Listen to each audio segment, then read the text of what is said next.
Գևորգ, նախին Գևորգ Սրբազանի մասով։ Կարծես թե ամենաշահագրգիռ անձանցից մեկը ինքը լինի, որ առիթը բաց չի թողնում ամենատարբեր հարցազրույցներում անդադար պնդումներ անելու, թե դա հաստատված փաստ է, թե դա եղած փաստ է, կարծես չգիտեմ, կամ նկարանում նա ինքը իրականացրել, կամ դրա մոնտաժը։ Երկուսից մեկը գոնե պետք է իրականացրած լիներ, որ նման պնդում աներ։ Ակնհայտ է, որ ունի որոշակի շահագրգռվածություն, բայց ես իրեն մի այսպիսի, քանի որ ինքը վերջերս մի հարցազրույցում ինձ էր նաև անդրադարձել, մի այսպիսի հողում ունեմ կամ կոչ ունեմ իրեն։ Բոլորդ գիտեք, իր հետ կապված մի ձայնագրություն կար, հեռախոսային խոսակցություն։ Այ ես հորդորում եմ իրեն,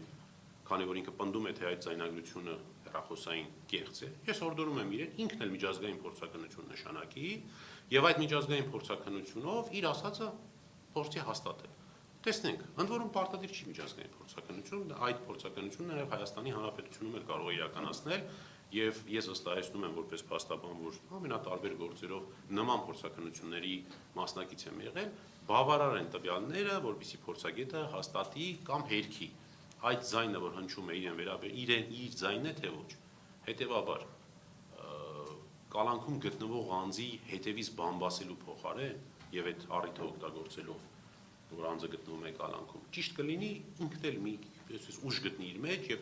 իր կողմից այդ ձայնագրություն ուղարկվի փորձաքննության, որպեսզի տեսնենք այդ ձայնագրության հետ ինքը առնչություն ունի թե չունի։ Ես ուզում եմ կարճ նաև անդրադառնամ հայտնի այդ բարենորոգման, թե բարեկարգման հանձնաժողովին։ Ինչպես հիշում եք, որի անդամ է նաև նախկին հոգևորական Արմանը Սարոյան։ Ինչպես հիշում եք, այդ հանձնաժողովի ստեղծման հիմքերից մեկը այն էր, որ եկեղեցում, մասնավորապես Արշակ Սրբազանի շուրջ տեղի է ունեցել մի բարոյականության հետ առնչություն չունեցող իրադարձություն, որի վերաբերյալ վեհափառը համապատասխան արձագանք չի տալիս եւ դրա նպատակով իրենք այսպես միացան այդ կոչին եւ ստեղծեցին այդ հանձնաժողովը, որպեսզի բարեկարգեն եւ այլն եւ այլն։ Հիմա հաստատվեց, որ այդ տեսագրությունները կեղծված են եւ գոյություն չեն ունեցել օբյեկտիվ իրականության մեջ, ինչպես առաջին րոպեից պնդում էր Արշակ Սրբազանը։ Հետևաբար իմ մոտ այսպես հարց է առաջանում. այդ հանձնաժողովի գոյության իմաստը այլևս ո՞րն է, եթե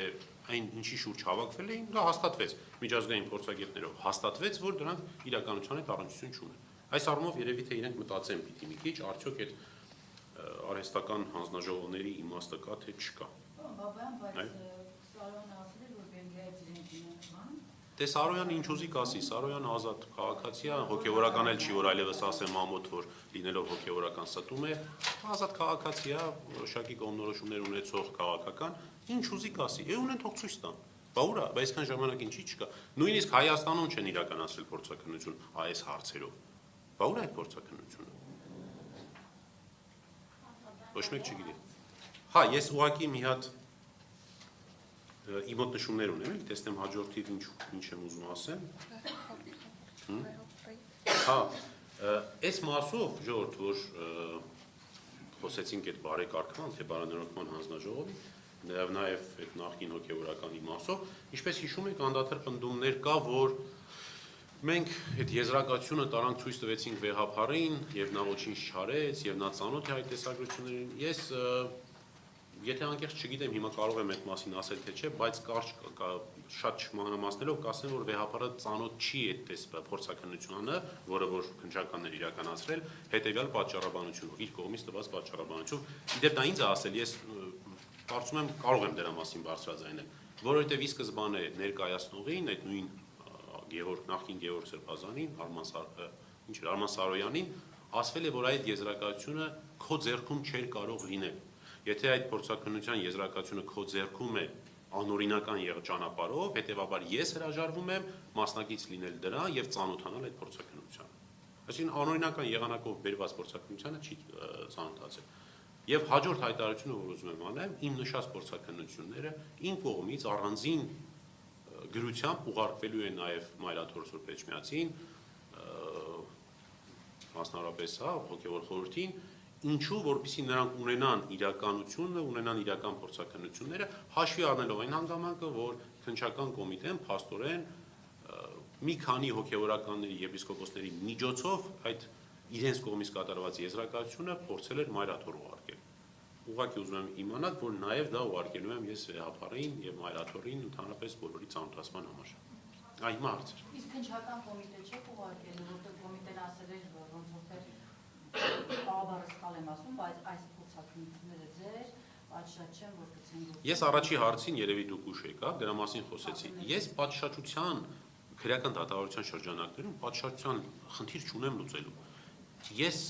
երբ որ այս փորձակնությունները նշանակել եմ եւ ստացել եմ, դրա նպատակը որևէ եղանակով որպես ապացույց այն քրեական գործին կամ վարույթին չի վերաբերվում։ Ես բացարձակ ցանկություն չունեմ իրենց ներկայացնելու մի բան, որն իրենք պիտի արած լինեին, բայց մինչև հիմա չեն արել։ Ես ինվելի սկզբից ասեցի, այս գործով մենք փաստացի, Արշակ Սրբազանը փաստացի տուժողի կարգավիճակ ունի։ Եվ հետևաբար մենք որևէ մեկին արդարացնելու միտում չպիտի ունենանք այս փորձակնություններով։ Պարոն Բաբան, լավ, գործը հարուցվել է, որպեսզի պարզվի, ով կամ ովքեր են այդ տեսանյութը տարածել, խախտել մարդու ընտանեկան։ Այո, ովքեր են խախտել ընտանեկան ներողություն, անձնական եւ ընտանեկան գաղտնիքի այդ արգելքը, ովքեր են խախտել այս միջոցով։ Մենք պնդում ենք, որ անձնական եւ ընտանեկան գաղտնիքի խախտում տեղի չի ունեցել, որովհետեւ այդ իրադարձությունները չեն եղել։ Դրանք չկան իրականության մեջ, դրանք կեղծ են։ Քննչականը չպետք է քննի բազելու, թե ամեն դեպքում ովքեր են փորձել մարդու բարի համբավը արատավորել, տարածելով նման տեսանյութ։ Քննչականը դա պիտի շատ վաղուց սկսեր, որի վերաբերյալ Արշակ Սրբազանն իր ցուցմունքում նաեւ ասել է, որ թեև այդ հոդվածի իմաստով ես ուժող չեմ, որովհետև անձնական կյանքի կամ ընտանեկան գաղտնիքի բան չի եղել, հա, բացահայտում չի եղել, բայց իմ նկատմամբ իրականացվել է ատելության տարածում, սերմանում, եկեղեցու նկատմամբ այս կեղծիքի միջոցով, հետևաբար այո, հորդորել է, որպեսզի այդ ուղղությամբ քննություն իրականացվի։ Ես տեղեկություն չունեմ, եթե լիներ, կարծում եմ իրենք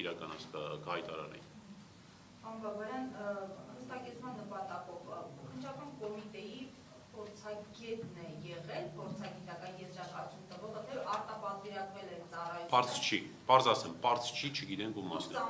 Անուն ազգանուն ունենք, բայց ոչ գիտենք որտեղ է, ինչ կրթություն ունի, որտեղ է աշխատում, որևէ տվյալ չկա։ Մինչդեռ սովորական իրական փորձակնություններում այդ բոլոր տվյալները պետք է լինեին։ Ուղղակի անուն ազգանուն։ Ինչ է պատրաստվում անել հաջորդի, եթե ասում են դատավարական երաշխիքներով չի ձեռք բերել եւ այլացիկ չեք պատրաստվում բացել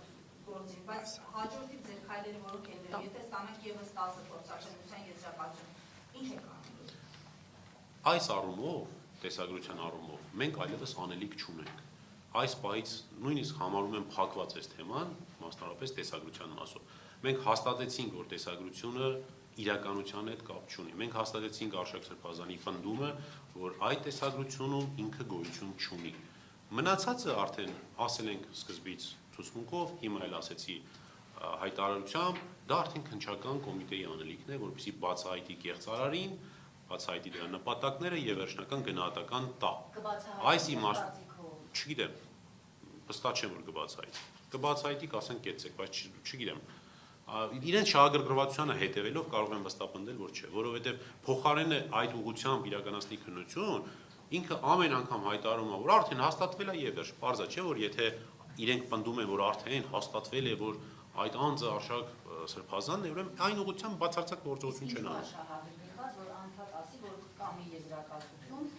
որը ասել է, որ նա է եւ ուղղությունը տանում են միայն անձնական կյանքի իրավունքի։ Ես կարծում եմ շատ բարձ քաղաքական դրդապատճառներով, որովհետև այս քրեական վարույթները այդ թվում եւ հիմա այն քրեական վարույթը, որով այս պայն կալանքում է գտնվում Արշակ Սրբազանը,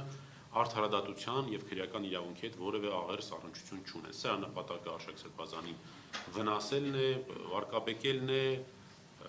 անազատության մեջ պահելն է, ինչ իրականացնում է։